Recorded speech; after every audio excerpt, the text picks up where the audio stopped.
সরো সরো সাইড দাও, আমার দিদি আসছে, দিদি আসছে, দিদি এসেছে, দিদি দিদি এসেছে, দিদি।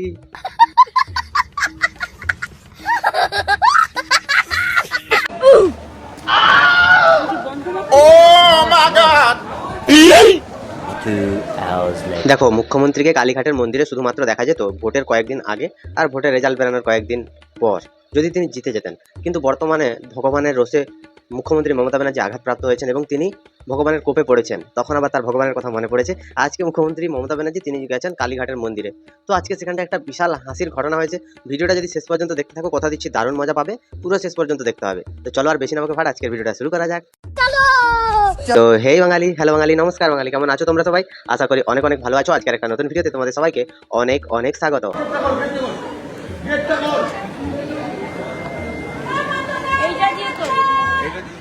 এই মুখ্যমন্ত্রীকে দেখে পশ্চিমবঙ্গের প্রত্যেকটা নেতা তাদের একটাই শিক্ষা নেওয়া উচিত যে ক্ষমতার দম্ভ, অহংকার, মিথ্যে কথা, মানুষের সাথে জোচ্চুরি, চুরি চামারি এসব করে কখনো কোনোদিন ক্ষমতায় টিকে থাকা যায় না। আর একবার যদি ক্ষমতা চলে যায় তখন পশ্চিমবঙ্গের মানুষ তথা পুরো ভারতবর্ষের মানুষ কিভাবে সেই মানুষটাকে রাস্তায় ছুঁড়ে ফেলে দিতে পারে তার এটাই হচ্ছে মেন উদাহরণ।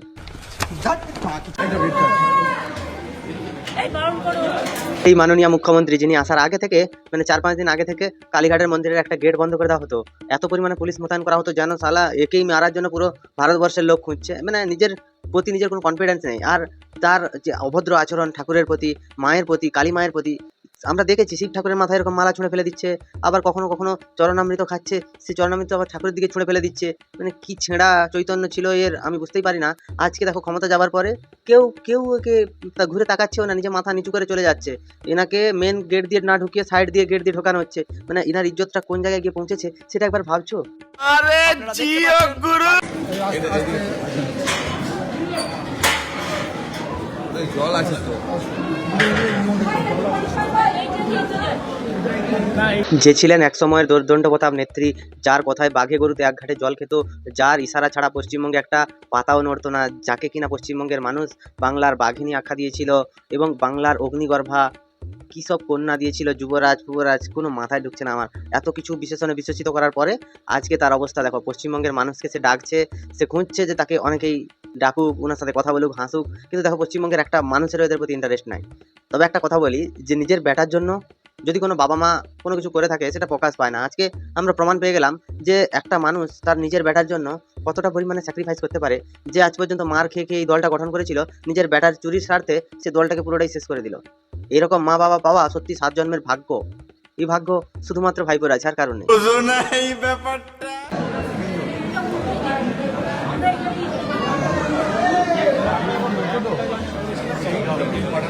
দেখো ভাগ্যের কি পরিহাস, যে এক সময় আমাদেরকে শাসন করতো, যার কথায় মানুষ জ্যান্ত থেকে মৃত হয়ে যেত, মৃত মানুষ জ্যান্ত হয়ে যেত, সেই মানুষ আজকে সিঁড়ির তলায় দাঁড়িয়ে আছে, তাকে পাশ কাটিয়ে দিয়ে অন্য কেউ চলে যাচ্ছে। কি অহংকার, কি ঔদ্ধত্য, কিভাবে পশ্চিমবঙ্গের বাকি নেতাদেরকে অপমান, পশ্চিমবঙ্গের তার দলেরই যারা বয়স্ক নেতারা আছেন তাদেরকে কি পরিমাণে অপমান। একটা আদর্শহীন মহিলা, নিজের তো কোনো আদর্শ নেই, বাকি যে রাজনৈতিক দলগুলোর আদর্শ ছিল সবগুলো রাজনৈতিক দলকে ভাঙিয়ে তৃণমূল কংগ্রেস তৈরি করেছিল শুধুমাত্র চুরি চামারি করার জন্য। যখন মানুষ বুঝতে পেরেছে, যখন মানুষ এদেরকে ভোট দেওয়া বন্ধ করে দিয়েছে, তখন এর গাঁড় ফেটে গেছে। এদের মতো এত চিটিং বা চরিত্রহীন লম্পট এরা শুধু তৃণমূলের জন্যই ঠিক আছে, বাকি অন্য কিছুর জন্য নয়। তবে একটা কথা আমি বলি, যে যখন ক্ষমতা থাকবে তখন তুমি রানী, যখন ক্ষমতা চলে যাবে তবে তুমি একটা সেগমা রানী। দেখেছো তো অবস্থা, কি অবস্থা। মানে নিজে নিচে দাঁড়িয়ে আছে, উপর থেকে লোক নেমে আসছে, সে নিজে বলছে যে একটুখানি থামাও থামাও, তোমরা একটু পরে আসবে, একটু দাঁড়িয়ে যাও। নিজে ভিক্ষা চাইছে পশ্চিমবঙ্গের মানুষের কাছে। এর আগে নিজে একা এসে পুজো দিত, আজকে অবস্থা দেখো, মানুষজন ঝাটের বালটাকে আর জিজ্ঞাসা করছে না।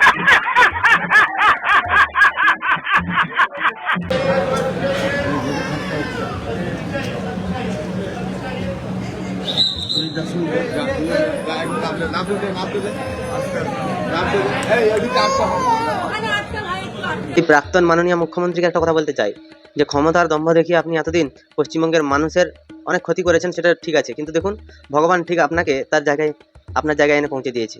একটা কারণ কি বলুন তো, এই যে এর আগে আপনি আসতেন শয়ে শয়ে পুলিশ আসতো, আজকে হাতে গোনা মাত্র কয়েকজন। আপনি যখন আগে আসতেন আপনার সাথে আপনার দলের অনেক নেতা থাকতো, আজকে একটা নেতা নেই, শুধুমাত্র কয়েকটা গার্ড নিয়ে আপনি ঘুরে বেড়াচ্ছেন।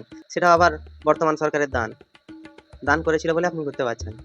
সত্যি মানুষের কখন যে কি হয় কেউ কিন্তু বলতে পারে না। আজ যে রাজা, আজ যে রানী, কাল সে ফকির। দেখো কথায় আছে না, পাপ কখনো বাপকেও ছাড়ে না, এটা কিন্তু সব ক্ষেত্রেই যায়। তবে একটা ভালো কথা কি জানো তো, যে আজকে তিনি মন্দিরের বাইরে দাঁড়িয়ে একটা জিনিস প্রমাণ করে দিলেন যে তিনি আর বাকি কয়েকজনের মতোই সাধারণ একজন মানুষ। নিজেকে যখন জলপাইগুড়িতে বন্যা পরিস্থিতি তৈরি হয়েছিল, তিনি কিন্তু এখানটায় নৃত্য পরিবেশন করছিলেন রাস্তার মাঝে দাঁড়িয়ে বাইজিদের মতো। কিন্তু ওখানকার মানুষ যখন বিক্ষোভ করলো তখন বললো আমাদেরকে ভিআইপি ট্রিটমেন্ট দিতে হবে বলে আমরা যাইনি, আমাদের প্রশাসন আমাদেরকে নিয়ে ব্যস্ত হয়ে পড়তো তাই আমরা যাইনি। আজকে দেখুন কি অবস্থা, কোথায় সেই ভিভিআইপি আনাস, কোথায় সেই ভিআইপি গাড়ি, কোথায় সেই ভিআইপি সব ট্রিটমেন্ট, কিচ্ছু নেই। মানুষজন ঘুরেও তাকাচ্ছে না, কেউ তাকাচ্ছে না। এর থেকে লজ্জার, এর থেকে ঘৃণার আর বোধহয় কিছু হয় না। আমরা প্রাক্তন মন্ত্রী বুদ্ধদেব ভট্টাচার্যকেও দেখেছি। বুদ্ধদেব ভট্টাচার্য তিনি এমন একজন মানুষ ছিলেন যার সরলতা, যার বিচক্ষণতা, যার বুদ্ধি, তাকে আজ পর্যন্ত প্রত্যেকটা দল সম্মান করে। তার যখন মন্ত্রিত্ব চলে যাওয়ার পরেও তার বাড়িতে গিয়ে রিপোর্টাররা ইন্টারভিউ নিয়ে আসে যে তিনি কি করছেন, কি খাচ্ছেন। এমনই তো মুখ্যমন্ত্রী হওয়া উচিত, যে মানুষের মনের ভেতরে পুরো মনটাই জুড়ে থাকবে। কিন্তু দেখুন আপনার অবস্থা, আজকে আপনি মন কেন, আপনি মানুষের পায়ের চটিতেও আপনার ছবি রাখতে চাইবে না। এতটা খারাপ পরিবেশ পরিস্থিতি আপনি তৈরি করেছেন। ছি, লজ্জা হওয়া উচিত আপনার, বাংলার লজ্জা আপনি। তুমি বড় মিথ্যাবাদী।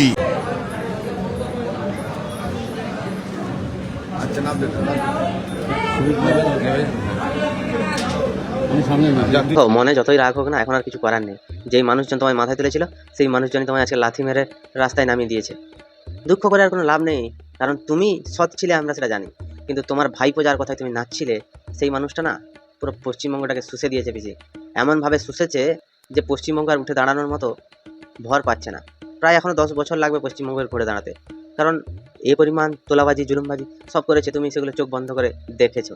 সব আমরা জানি, বুঝি বেশি, তাই একটু তো সহ্য করতে হবে। এখন যতই রাগ করো, মনের রাগ মনকেই বোঝাতে হবে, এছাড়া আর কোনো উপায় নেই পিসি।